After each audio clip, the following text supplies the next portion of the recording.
I'm Yvonne with news from here in Taiwan and around the world. China says a group of sea agencies conducted humanitarian and maritime security patrols around Taiwan's Kinmen Islands.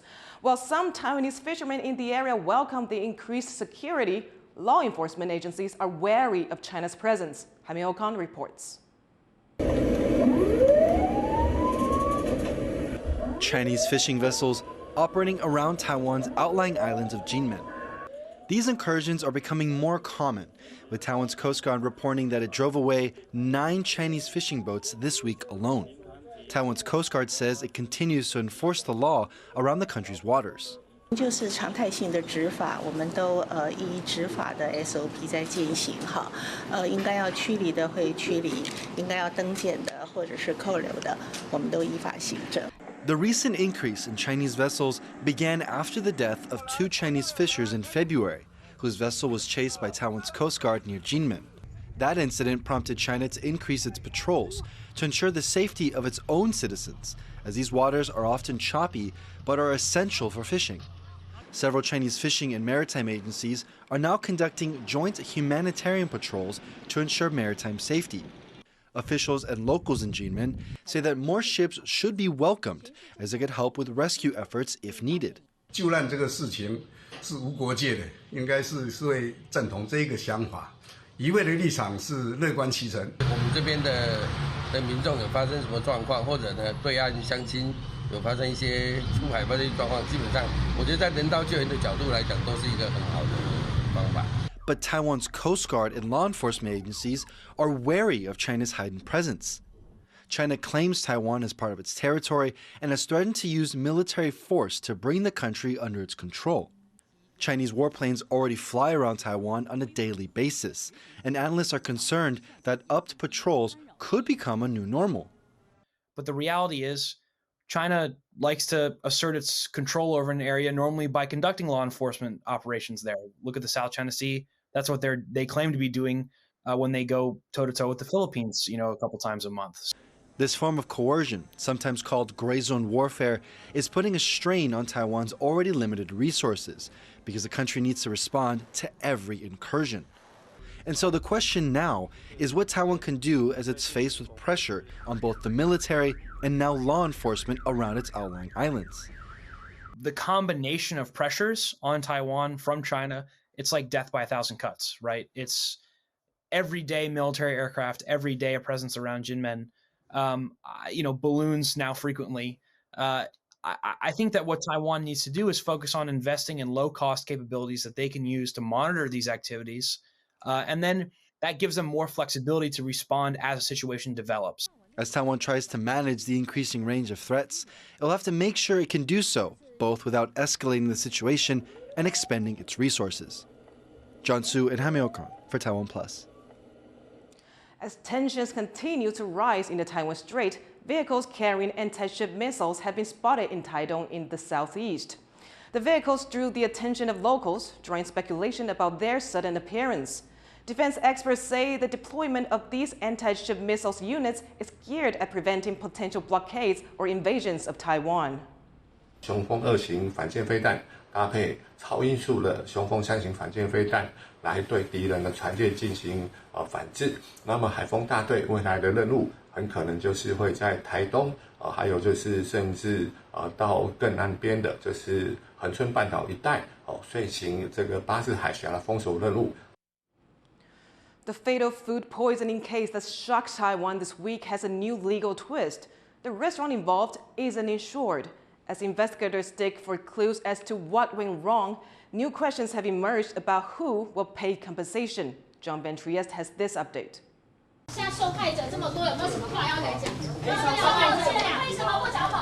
Businessman Li Fangxuan stays silent as he arrives at a meeting over his scandal-hit restaurant chain, Plum Kopitiam. 2 people have died and over a dozen have fallen ill after eating at a popular branch in a Taipei shopping mall. One autopsy has found a fatal toxin that can grow naturally on certain foods that aren't properly stored. But officials say they still aren't ruling out foul play. While investigators try to figure out what went wrong, the reporters here have new questions. Chief among them, who's going to compensate victims and their families? It turns out the restaurant chain stopped paying its insurance as it struggled with debts. Even officials still don't know the answer, but it could fall to the shopping mall or the food court the restaurant was in. 所以，如果这一次的事件可以落在远东跟大时代的公共意外责任险里面的范围内，那我就相信对于受难者家属会放下心中的大石。 The city has asked this insurer to explain within 2 days whether the restaurant falls under its coverage. The restaurant chain's legal troubles don't end there, though. It was supposed to shut down all its Taipei branches, but it kept a restaurant it runs under a different name open. 今天早上的时候，我们发现它漏登了一间，开罚多少钱？我们会再做一个综合的评估。那根据食安法，最高是300万。And even that's not the end of Plum Kopitiam's troubles. Taipei's Legal Affairs Committee says it will help victims' families file to confiscate the restaurant's assets, meaning insured or not, it will face financial penalties. Alex Chen and John Van Trieste for TaiwanPlus. And to learn more about the legal implications of the food poisoning scandal, John Van Trieste spoke to Taipei-based lawyer John Eastwood. How legal is it in Taiwan for a company of this size to be uninsured for liability purposes? Well, it's not legal. I mean, under the Taiwan law, and I've talked with my colleagues about this. It's like they are under Taiwan's rules. They're required to have insurance. So that's as a starter point. That's a kind of a crazy thing for them to be doing. They shouldn't have let it lapse. And on the flip side of it, the officials also should have known because it's they have so many regulatory. There's inspections. There's all sorts of kind of food safety things that occur on a regular basis. As the official cause of death in these cases or illness has not been made public yet. But let's say if it were improper food storage, for instance, do you see any jail time or other punishments? It depends on the degree of recklessness. You can actually have a form of reckless. A homicide through reckless acts, and there can be criminal liability for that. You also will have tort liability. That's you have the responsibility to pay for, and there will be financial responsibility, a responsibility that they probably won't be able to make because they didn't bother keeping up their insurance. How symptomatic of a wider problem in terms of food safety or safety culture in general is this in Taiwan's case? Between 2011 and say 2014, that there were a lot of these things about, gutter oil and olive oil that was fake. It was like cottonseed oil and a plasticizer being used to replace palm oil in foods and drinks and things like that. So there really was a time where it seemed as if Taiwan really didn't give a damn. You get to the period after that leading up to 2018 and the numbers get back to normal.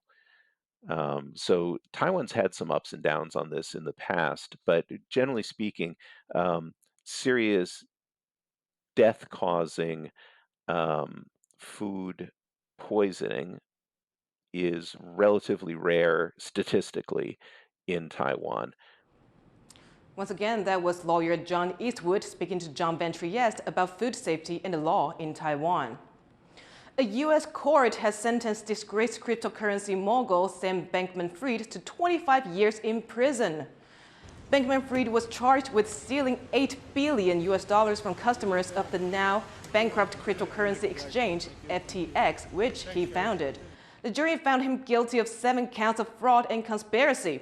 Prosecutors have called FTX's 2022 collapse one of the biggest financial frauds in U.S. history. Bankman-Fried's downfall from billionaire and key political donor to broke convict is part of a crackdown by U.S. authorities on cryptocurrency fraud. 45 people have died in a bus crash in South Africa. The driver lost control of the vehicle, which broke through a barrier and plunged off a bridge in northeastern Limpopo province, around 300 kilometers north of Johannesburg. The bus caught fire when it hit the ground. The only survivor, an 8-year-old girl, was taken to the hospital with serious injuries. China has scrapped heavy tariffs it placed on Australian wine 3 years ago as bilateral ties improve. Beijing says it's willing to continue to strengthen relations with Canberra. 鉴于中国相关葡萄酒市场情况发生变化，不再对原产于澳大利亚的进口相关葡萄酒征收反倾销税和反补贴税。 Beijing slapped billions of dollars worth of trade barriers around Australian exports in 2020 when tensions between the two countries were high. They've gradually been lifted as relations got better. Australian Prime Minister Anthony Albanese welcomed the move, saying it comes at a critical time as the hard-hit wine industry struggles with low prices and global oversupply. Top Taiwanese government officials joined dozens of industry leaders for the American Chamber of Commerce's annual marquee dinner in Taipei. Taiwan's President Tsai Ing-wen kept up a 2-decade-long tradition and delivered her last speech for the event. Joyson was there.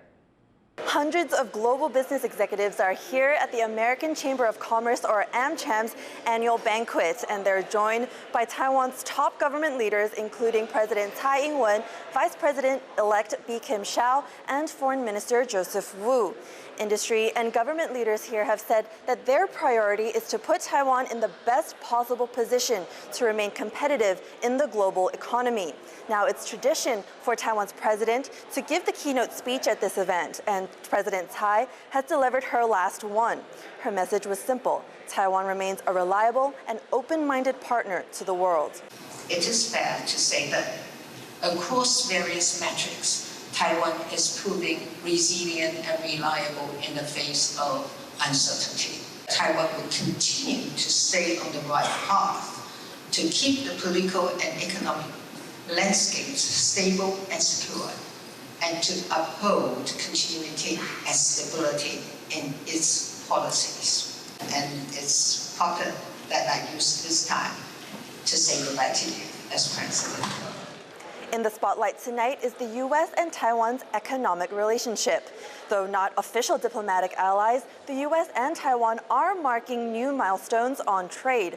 Sandra Outkirk of the American Institute in Taiwan also noted that a record number of U.S. officials visited Taiwan during Tsai's presidency. And she says she's hopeful more exchanges like this will help boost both Taiwanese and American economies. When you consider the relatively small population on the island, it is clear that Taiwan punches far above its weight in the global trading system. In addition to trade, investment, and commerce, people-to-people ties are truly the foundation of our relationship. These are the ties, indeed, that bind. Now, this was the last AmCham banquet for both President Tsai and AIT's Outkirk. Both left pretty high hopes for their successors and the future of not just the U.S. and Taiwan relationship, but also the continued effort to raise Taiwan's status as a reliable partner for the world. Justin Wu and Joyce Zhen in Taipei for TaiwanPlus. Taiwan's Water Resources Agency says the country's reservoirs only have enough water to last just over 3 months. In the reports, the agency said that rainwater collected in reservoirs so far this year was as low as 30% of average. They also said that given uncertainties around spring rain and upcoming agricultural needs, the water supply must be closely monitored. In response, the government has called for better water management and conservation. It's plum harvesting season in southern Taiwan, but yields are expected to drop to less than 30% of average. Farmers in mainly scenic area, which ranks third in plum production nationwide, say the small harvest is likely due to extreme weather. They say heavy rainfall and high temperatures have caused the fruit to set improperly, resulting in less production and more premature dropping. Mangoes have also been impacted by climate change, with harsh, dry winds and swinging temperatures raising concerns that production will continue to fall. Thank you for watching What's Up Taiwan. You can visit the TaiwanPlus website or follow our social media for more of our stories. Before you go, check out these animals enjoying Easter eggs filled with their favorite treats in the Chilean Zoo. I'm Yvonne Young. Take care, and I'll see you next time.